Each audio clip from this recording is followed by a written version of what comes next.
Bueno, arratsaldeon guztioi, eta lehendabizi adierazi behar dut plazer berezia dela hau bezalako ekitaldi bat Donostian egitea eta gu guztiok hemen izatea. Eta orduan eskerrik asko eta nire poza adierazi nahi nizuen. Bueno, es una satisfacción volverme a encontrar con Estefan Dion, con Marisa Calés, con Lourdes Auzmendi y con todos ustedes, todos vosotros, para hablar además de un tema que nos ha llevado muchos años de estudio, muchos años de trabajo. ¿Por qué nos ha interesado tanto el federalismo canadiense? Y por qué en concreto, que es de lo que se trata hoy, por qué nos ha interesado tanto la forma en que el sistema político canadiense, el sistema jurídico canadiense ha afrontado el reto de las demandas de secesión por parte de Quebec. No es un simple interés comparativo entre estados, etcétera, sino es sobre todo por el hecho de que a partir del dictamen del Tribunal Supremo de Canadá de 1998 sobre la secesión de Quebec y las consecuencias que luego trajo, realmente ese reference, ese dictamen es en el mundo del derecho constitucional un hito, una referencia ineludible, porque es una construcción jurídica de gran calado y realmente tiene algunas continuidades con la forma en que los sistemas federales habían afrontado tradicionalmente la secesión y tiene importantes novedades y sobre todo tiene grandes enseñanzas para otros países democráticos que se ven enfrentados al mismo reto. Y además el interés yo creo que era obligado, porque en nuestro entorno, en el País Vasco, en Euskadi, en Cataluña, hubo una interpretación, una explicación muy interesada y manipulada de qué era lo que ocurría en Canadá y cómo se afrontaba en Canadá el tema de la secesión. Tanto el plan Ibarretxe en su día como el inicio del proceso, en ambos procesos hacían referencia precisamente a que su legitimidad se asentaba en aquel dictamen del Tribunal Supremo de Canadá y en cómo Canadá afrontaba la secesión. Y cuando ya hace muchos años, en el primer libro de Estefan Dion que publicamos en España con la Fundación Jiménez Abad, al que yo le hice el estudio introductorio, en cuanto empezamos a estudiar en detalle qué es lo que ocurría en Canadá, nos dábamos cuenta precisamente de esa lectura interesada, parcial y manipulada que había de aquel dictamen. ¿Qué enseñanzas nos aporta frente a la forma en que algunas demandas secesionistas se realizan? Bueno, yo creo que hay una primera lección, y es llamativo que los nacionalismos de nuestro entorno, cuando han reclamado precisamente la secesión o algún sucedáneo similar, siguen insistiendo, a pesar de decir que se apoyan en la doctrina del Tribunal Supremo de Canadá, siguen insistiendo en una cuestión que el Tribunal Supremo de Canadá rechaza expresamente, y es que el fundamento último del derecho a la secesión está en el reconocimiento en el derecho internacional, en los pactos internacionales de derechos, del derecho a la autodeterminación de los pueblos. Pues bien, el Tribunal Supremo de Canadá dedica muchas páginas de su dictamen precisamente a decir por qué el derecho internacional, por qué a la luz del derecho internacional una provincia como Quebec, un pueblo como el quebequés, no tiene derecho a la secesión. Es decir, no tiene derecho a la autodeterminación como autodeterminación externa en el sentido que decía Estefan Dion. Por tanto, la primera sorpresa que uno tenía es cómo seguían diciendo que se apoyaban en el dictamen del Tribunal Supremo, seguían sosteniendo la reclamación del derecho a la autodeterminación al amparo del derecho internacional cuando está expresamente rechazado. Esto llega también en Escocia muy recientemente. Muy recientemente, en los últimos años, en Escocia, después del referéndum de 2014, con acuerdo, con autorización del gobierno británico, hay por parte del gobierno de Escocia un intento de convocar un segundo referéndum. Segundo referéndum para el que el gobierno británico no autoriza, no da la autorización. Y el gobierno de Escocia pretende convocar ese referéndum sin la autorización del gobierno británico. Se plantea una opinión, se solicita una opinión por parte del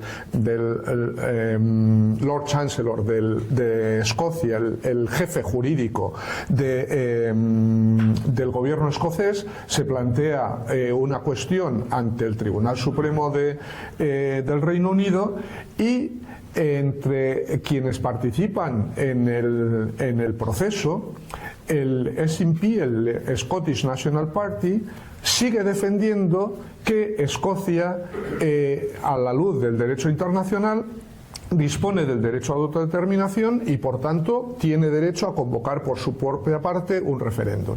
El Tribunal Supremo del Reino Unido vuelve a rechazar, con los mismos argumentos y citando al Tribunal Supremo de Canadá, vuelve a rechazar esa cuestión. Es decir, que el empeño en seguir manteniendo una fuente de legitimidad que está expresamente rechazada, incluso por aquellos en quienes dicen sostenerse, yo creo que es una primera experiencia. He dicho que en el dictamen del Tribunal Supremo de Canadá hay continuidad y hay rupturas con la tradición con la que se enfrentaban, con el paradigma que reinaba entre los estados federales respecto a cómo afrontar la secesión. El paradigma histórico es la Guerra Civil Norteamericana. Es decir, si quieres la secesión y la quieres imponer por la fuerza, eso da legitimidad al Estado federal a oponerse por la fuerza igualmente frente a la secesión. ¿Qué continuidad hay en el dictamen del Tribunal Supremo de Canadá? Tras el fin de la Guerra Civil Norteamericana, hubo un asunto sobre unos bonos que había emitido el gobierno secesionista de Texas, y llega al Tribunal Supremo, y el Tribunal Supremo dicta la sentencia Texas versus White, en la que el Tribunal Supremo dice, bueno, hay dos formas de conseguir la secesión. O bien por acuerdo de los estados, por tanto, la secesión negociada y acordada y aceptada por las partes, o bien la revolución, es decir, la secesión de hecho, que, como se refería Estefan, tiene un requisito. Bueno, tiene varios requisitos. El primero, controlar el territorio, que no siempre es fácil, pero tiene un requisito último de supervivencia, y lo hemos vivido en un caso tan extremo y tan claro como el de Kosovo, las dificultades que todavía eso provoca, la necesidad del reconocimiento por parte de la sociedad internacional. Por tanto, de eso habla también el dictamen del Tribunal Supremo.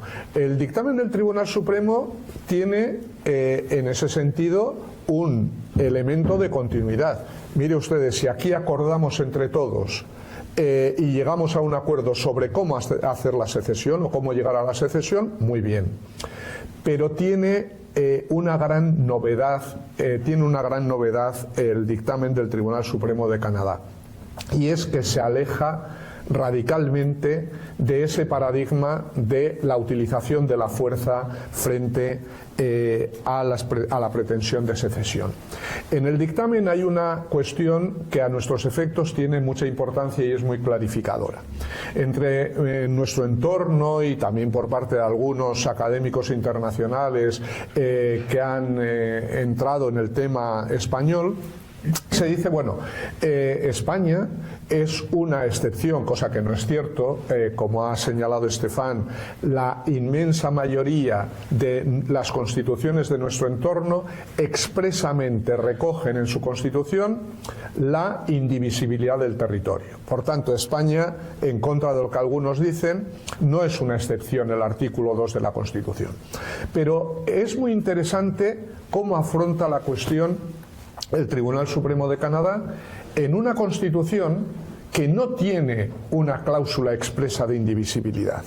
En la Constitución canadiense, que es una constitución muy particular, de origen en el sistema de Westminster, en la Constitución británica como constitución política, etcétera, etcétera, pero bueno, no hay tiempo para entrar ahora en esa cuestión.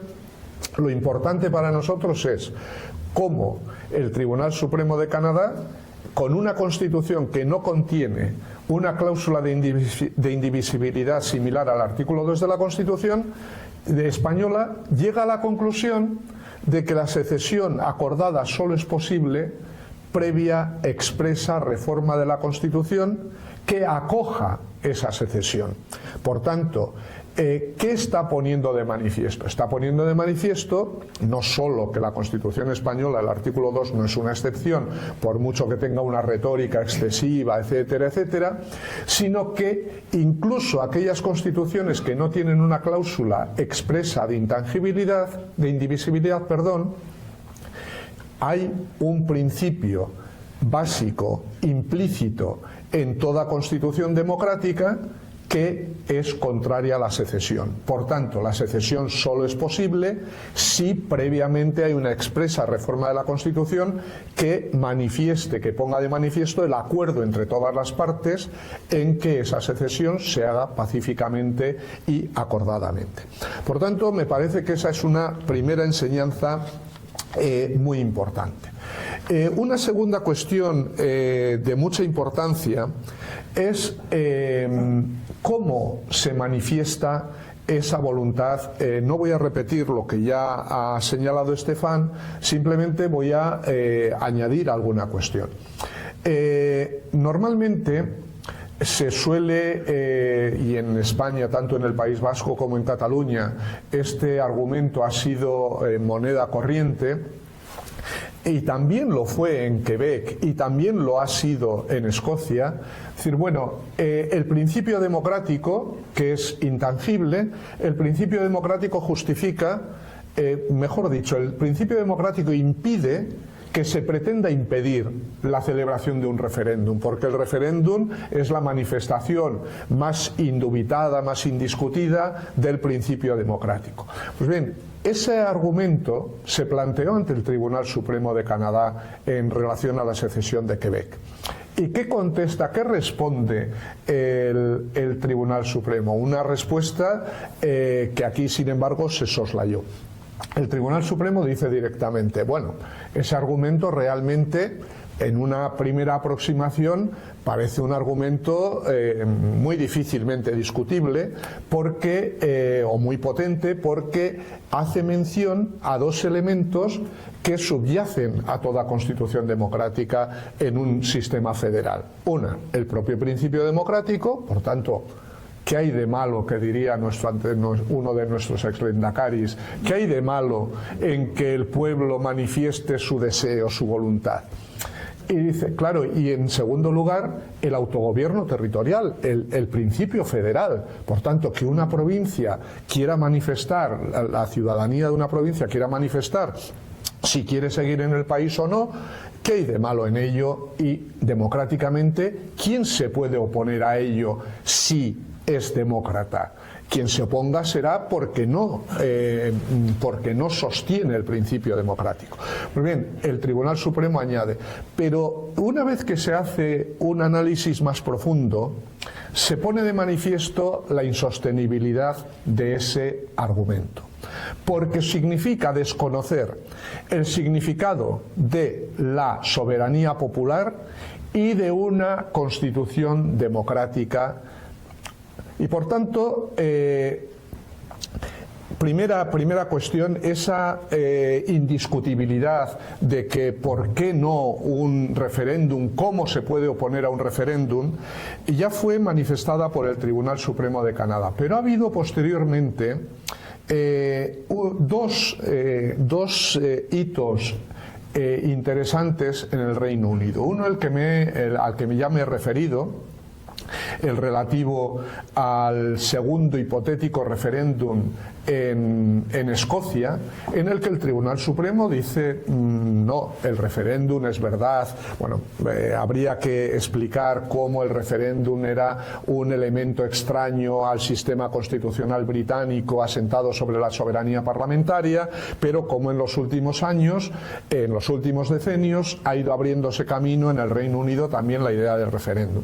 Dice, bueno, es verdad que es otro argumento que también se utilizó por aquí. Además, en la Ville de Quebec tuvimos oportunidad de discutir sobre esto Carles Viver i Pi-Sunyer, el gran arquitecto jurídico del procés, y yo. Dice, bueno, el referéndum, ¿qué problema hay si es un referéndum consultivo? Si no tiene efectos jurídicos inmediatos. Inmediatamente Carles Viver ponía de manifiesto la trampa que en el propio informe del Consell per a la Transició Nacional estaba expresamente señalado. Dice, bueno, no tiene efectos jurídicos, pero es verdad que políticamente en un sistema democrático, una vez que el pueblo ha manifestado, aunque sea en un referéndum consultivo, a ver qué institución se opone a lo que ha dicho el pueblo a través de ese referéndum. Y el Tribunal Supremo del Reino Unido pone de manifiesto precisamente que, por mucho que se diga que es un referéndum consultivo, no es aceptable sin autorización, es decir, es una materia reservada para el sistema político británico, para el Parlamento de Westminster y el Gobierno, y por tanto sin autorización del Gobierno británico no puede convocarse un referéndum, porque aunque sea simplemente consultivo, tiene unos efectos políticos, remueve tantas cosas en el sistema constitucional que no hay forma de oponerse a una manifestación clara, aunque sea en un referéndum consultivo. Y hay un segundo elemento que sitúa muy bien, a mi juicio, las cosas sobre lo complicado que es y lo complejo que es, y por tanto la cautela con que hay que afrontar el tema de la convocatoria de referéndums alegremente. Es el acuerdo en Irlanda del Norte, el llamado acuerdo de Belfast por una facción y acuerdo de Viernes Santo por la otra, que en 1998 se trasladó a la nueva Northern Ireland Act, el nuevo Estatuto de Autonomía de Irlanda del Norte. Y ahí se pone de manifiesto y se afronta implícitamente una cuestión, porque antes lo comentábamos Estefan y yo, los referéndums se pueden convocar, y ese fue el gran error de David Cameron cuando llegó al acuerdo sobre la celebración del referéndum en 2014. En el momento en que David Cameron llega al acuerdo con Alex Salmond, el apoyo a la independencia estaba en el 28% en Escocia. Llegó al 48% más o menos en el referéndum. ¿Por qué? Porque los partidos nacionalistas tienen especial habilidad en convertir el referéndum en un banderín de enganche y eso tiene problemas democráticos. Eso tiene problemas democráticos porque un instrumento democrático planteado con un objetivo se utiliza como un proceso de acumulación de fuerzas, aunque todavía no esté clara la manifestación. ¿Y qué es lo que dice el artículo 1 y el artículo 2 del acuerdo del Estatuto de Autonomía de Irlanda del Norte? Que el secretario de Estado, es decir, el ministro del gobierno británico para Irlanda del Norte, podrá convocar un referéndum porque primero hay una declaración diciendo que Irlanda del Norte seguirá siendo parte del Reino Unido y no dejará de serlo mientras una mayoría del electorado de Irlanda del Norte no decida lo contrario. Y en relación con esa cuestión señala que el ministro para Irlanda del Norte podrá convocar un referéndum. ¿Cuándo? Cuando tenga no la confirmación, no me acuerdo ahora exactamente la palabra, pero cuando haya datos claros, demoscópicos evidentemente, cuando haya datos claros de que realmente una mayoría de la población de Irlanda del Norte opta por la reunificación de Irlanda. Es decir, el referéndum como instrumento democrático insoslayable, indiscutible, es cuando se plantea sobre la confirmación o no de una, o bien de una decisión ya tomada por las instituciones, o cuando realmente la situación sociopolítica está absolutamente o aparentemente madura y por tanto se trata de confirmar si efectivamente esa apariencia de madurez es tal o no. No como un banderín de enganche para atraer nuevos adeptos a una independencia que tenía muy pocos adeptos. Y para terminar, habría muchas más cosas que decir sobre el dictamen. Una cuestión que enseña tanto el proceso federal canadiense como la forma en que posteriormente, tras los errores en ese periodo, afrontó el Reino Unido. Realmente hay un conocido académico, también canadiense, Will Kymlicka, que en un conocido artículo académico señala que el federalismo realmente no tiene una respuesta para aquellas personas que desean la secesión de su territorio. Es verdad que no tiene una respuesta, pero es la única plataforma desde la que se puede afrontar, con solidez democrática el reto que plantean las demandas secesionistas. Y en este sentido, no cualquier federalismo sirve. Suele haber un latiguillo en algunos académicos de mi entorno que suelen decir, bueno, sobre todo los politólogos, con perdón, Estefan es politólogo, suelen decir, bueno, hay tantos sistemas federales, hay tantos federalismos como sistemas federales hay en el mundo. Sí, pero claro, no es lo mismo un federalismo como el alemán, como el suizo o como el canadiense, o un federalismo como el de Etiopía, como el de Nigeria. Es decir, hay buenos federalismos que han demostrado solidez, que han demostrado capacidad de integrar la diversidad en el respeto de la diversidad, garantizando la estabilidad política y la unidad política, y hay sistemas federales que son muy deficientes. Por tanto, la importancia de afrontar las reformas a su debido tiempo para no encontrarse con un problema de difícil afrontación democrática como el de una demanda de secesión cuando tiene ya un importante respaldo social detrás. Ese ha sido el gran error del sistema político español, fundamentalmente en Cataluña. No haber sabido hacer las reformas cuando desde hace 35 años en el ámbito académico veníamos insistiendo en la necesidad de reformar el sistema autonómico español, que con sus grandes logros tiene, tras estos más de 45 años, importantes piezas que ajustar. No saber afrontar la reforma a su debido tiempo plantea problemas políticos de enorme coste y en ocasiones incluso de difícil solución. Y nada más.